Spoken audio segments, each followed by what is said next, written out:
So 3 months ago, I make a video saying, oh, a PlayStation Classic might happen. I don't think it will. And now they announce one, and it comes out in 3 months. Okay, fine. Be like that. Hello, what's up guys? I'm Kyle from KGR, and yes, a PlayStation Classic is happening. And I already hear the fanboys screaming that PlayStation is copying Nintendo. Are they though? A little.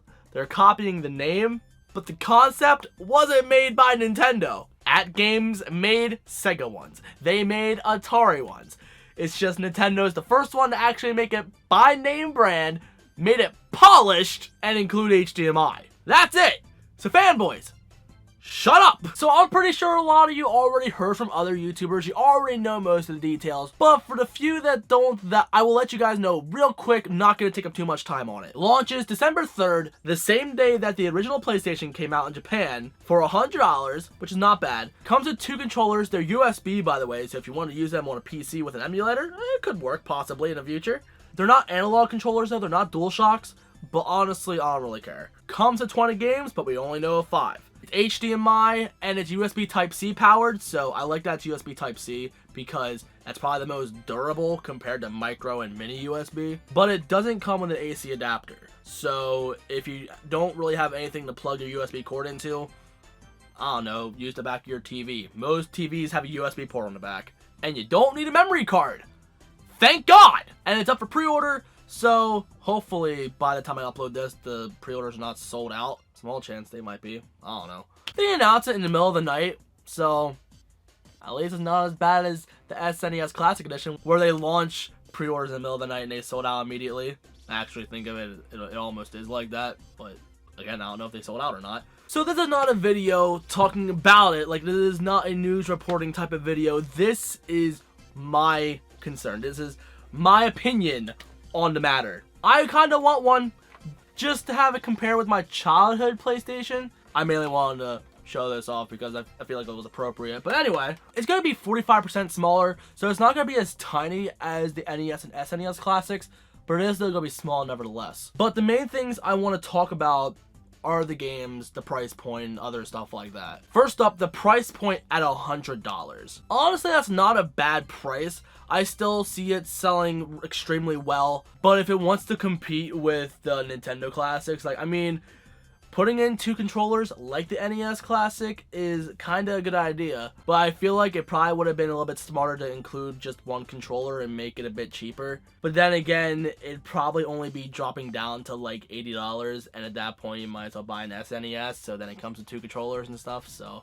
I can understand why they did 2 controllers for $100, but personally I would have thought it would have been a better idea to do just 1. Mainly because the NES Classic is more of an impulse buy compared to the PlayStation. The NES has 1 controller and it's $60, and it comes with a crap ton of games. While with the PlayStation Classic, it comes with 2 controllers and only comes with 20 games. Now to think of it, the Super Nintendo and PlayStation, like, obviously a lot of people know about the controversy between the 2 consoles, and like how, thanks to the Super Nintendo, the PlayStation was made. I think it's really funny how they're really competing with each other. 20 games, 2 controllers, close to $100. Oh, I like that a lot, actually. But we only have 5 games announced for this thing. It comes with 20 games, but we only heard of 5. 2 games, I'm impressed by. The other 3 games, not so much. Final Fantasy 7 and Tekken 3 are great choices. But Final Fantasy 7, I'm not gonna lie, is turning into Skyrim. It is literally on everything now. It's even coming to Xbox, I'm pretty sure. I'm not too fond of that idea, but whatever. Tekken 3, solid choice. Absolutely solid choice. But Ridge Racer? Why not Gran Turismo? Ridge Racer is just a meme at this point. Ridge Racer! Jumping Flash and Wild Arms, I'm not gonna lie, I'd never even heard of those games. Okay, the PlayStation is known for having some of the best platformers and the best RPGs. But obviously we can't flood the system with all of those. We gotta have some different genres in there. But I know some people are gonna be disappointed that their favorite game is not going to be on there. A lot of things I'm going to say I already said in my previous video, so I'll have that towards the end in case I forget anything. But it's mainly me predicting what the thing's going to be like, and you can try and compare and contrast things I'm right and wrong about. I'm wrong about a lot of things, but some things I did get right. There were some kart racers on the PlayStation, so I hope we see something like Crash Team Racing. But the fact that the thing's up for pre-order and we don't even know what all it comes with, I'm not really fond of that idea, actually. I don't know, let me know in the comments, what all do you want to see with the system? Like, game-wise. Like, I would love to see Parappa the Rapper. I believe Parappa the Rapper needs to be on there. Ape Escape, I wish, but since we're not getting analog stick controllers, the game's not possible to work on that thing. But, God, we need more Ape Escape. But I think the biggest question for those who are fans of me, will I pick it up? Not on day one. I'm gonna wait it out. Mainly because, like, $100 is a little bit steep at like December, because I'm gonna be doing my Christmas shopping, obviously. I'm gonna want to pick one up for myself and maybe pick one up for my brother or something. But honestly, I'm gonna wait on it because I'm gonna wait until it's hackable. Because if I pick it up on day one, I'm mainly gonna have it just as a collector's piece, as a decoration. That's about it. And $100 for decoration is a little bit steep for me. I'd rather actually use the system or like put it out in the living room or something. But like a lot of games I'm gonna want on there, most likely are not going to be on there. Or even like for my brother, if my brother wants to pick this thing up, games that he likes is probably not going to be on here. Like, he loved Tony Hawk back in the day. I can almost guarantee you that's not going to be on there, because Activision no longer has the rights. Neversoft is no longer a thing. So Tony Hawk is not happening unless you hack it in. And a lot of people are probably thinking it's going to sell out day one. Honestly, I can see that happening. But I have faith that Sony is actually going to try and stock this thing extremely well during the holiday season, so everybody should be able to get one, hopefully no problem. I feel like it's gonna be like the Super Nintendo, where like it's gonna sell out day one, not super quick, but it's gonna sell out day one, but then people are gonna try to sell it on eBay, and then a couple of weeks later, not even, people are gonna find them everywhere. I'm hoping that's gonna be it, but we'll see what happens. But will it outsell the Nintendo? In overall sales, I don't think so. But during that time frame, I think it is going to outsell the Nintendo and Super Nintendo, because I feel like everybody who wants one already has one, because they are readily available. You can find them almost anywhere. Like Nintendos, everywhere. Super Nintendos, I've seen them at GameStop, but I didn't really pay attention to anywhere else. I know Walmart didn't have any, at least my local Walmart.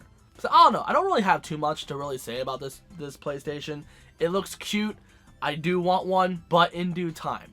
When it's hackable, I'll buy one. If it's not hackable, I'm not sure if I'm gonna get it. But I would like to have one display, which I don't even know where I would display it, honestly.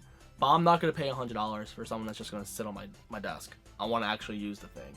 And with the lineup of games that it's possibly gonna have, I don't think I'm going to, because the games that I want to play, I already have. Like I said, I think like Wild Arms and Jumping, whatever it was called, I think those are bad choices. Because I feel like you gotta like have stuff that caters more towards the casual market, people who actually heard of those type of games. It's like having Little Samson on NES. Like, yeah, the collector's market absolutely knows what that game is, but the average Joe that had one in the 80s probably not even gonna know what that is. The games are most likely very niche, but you don't want to sell something niche to the casual market. You gotta know what the mainstream wants. Like a comparison that I heard a long time ago, like, shoe stores don't just sell to shoe heads or shoe collectors. They sell them to the person that wants to buy a pair of shoes. Just it. That's it. But we'll see how things go. Again, let me know what you want to see with the PlayStation in the comments, like what kind of games you want to see. And I don't know.